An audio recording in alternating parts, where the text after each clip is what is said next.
கிறிஸ்துவுக்குள் அன்பான கர்த்தருடைய பிள்ளைகளே, உங்கள் யாவரையும் ஆண்டவராகிய இயேசு கிறிஸ்துவின் ஈடு இணையற்ற பரிசுத்த நாமத்தினால் உங்களை ஆசீர்வதிக்கின்றேன், வாழ்த்துகின்றேன். கர்த்தர் தாமே இந்த நாளில் நீங்கள் எதிர்பார்க்கிற நன்மைகள் யாவையும் பரத்திலிருந்து உங்களுக்கு அருளிச் செய்து நீங்கள் இம்மையில் சுகித்திருக்கவும் மறுமையில் நிலைவாழ்வை பெற்றுக்கொள்ள அனுக்கிரகம் செய்வாராக. தினம் ஒரு மிஷனரி என்கின்ற தலைப்பில் இந்த நாளில் நாம் பார்க்க இருக்கிற மிஷனருடைய பெயர் ஜான் கொலம்பஸ்.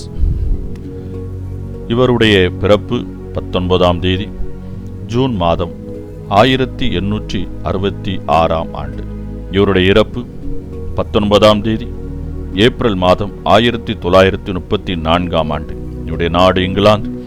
இவருடைய தரிசன பூமி பாப்புவா தீவு. அங்கு வாழும் மக்கள் முற்றிலும் வித்தியாசமானவர்கள். உயிருடன் மனிதர்களை கடித்து ருசித்து சாப்பிடும் நரமாமிச பட்சினிகள். அழுக்கு நிறைந்த உடலுடன் துர்நாற்றம் உடையவர்களாக நடமாடும் நாகரிகமில்லா மக்கள். இவர்களின் ஒவ்வொரு வீட்டின் வாசலிலும் மண்டை ஓடுகளான அலங்காரம் காணப்படும்.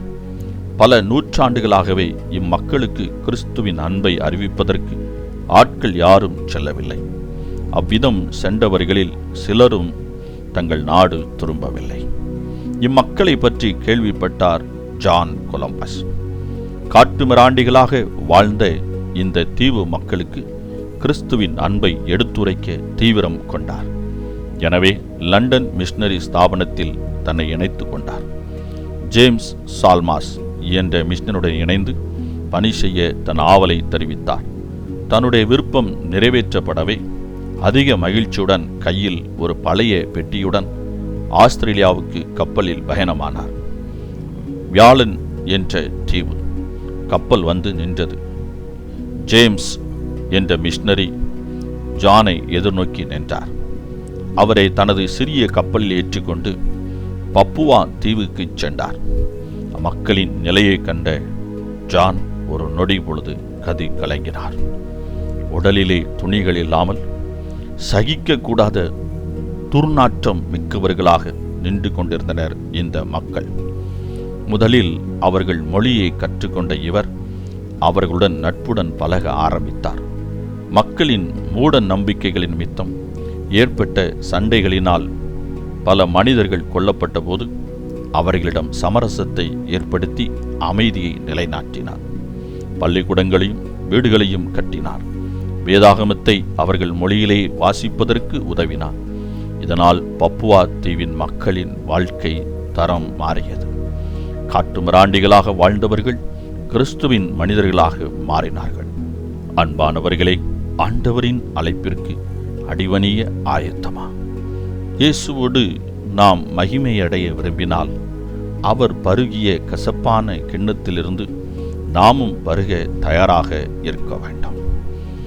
அன்பானவர்களே, உயிரை பணயம் வைத்து கிறிஸ்துவின் அன்பை இந்த தீவில் இருக்கிற மக்களுக்கு ஜான் அறிவித்திருக்கின்றார்.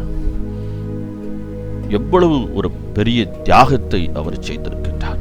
ஏனென்றால் அவர் ஊழியம் யாருக்காக செய்ய போகிறாரோ அந்த மக்களே நரமாமிச பட்சிகள்.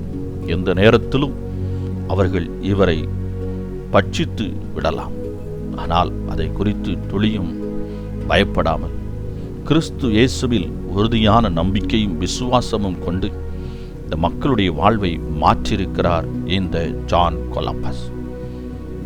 அன்பானவர்களே, நாம் நம் அருகே இருக்கிற மக்கள் காட்டுமிராண்டிகள் அல்ல, நரமாமிச பட்சிகள் அல்ல.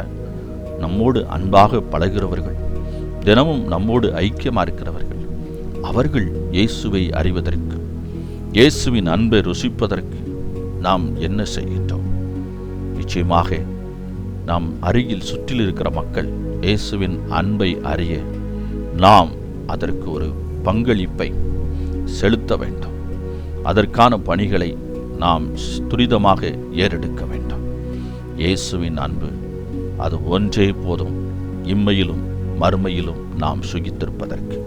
கர்த்தர் தாமே உங்களை ஆசீர்வதிப்பாராக. இந்த நாளின் தியானத்துக்குரிய வேத பகுதி 1 சாமுவேல் 9ஆம் அதிகாரம், ஏசாயா 53ஆம் அதிகாரம் வெளிப்படுத்தின விசேஷம் 15 முதல் 16 அதிகாரங்கள்.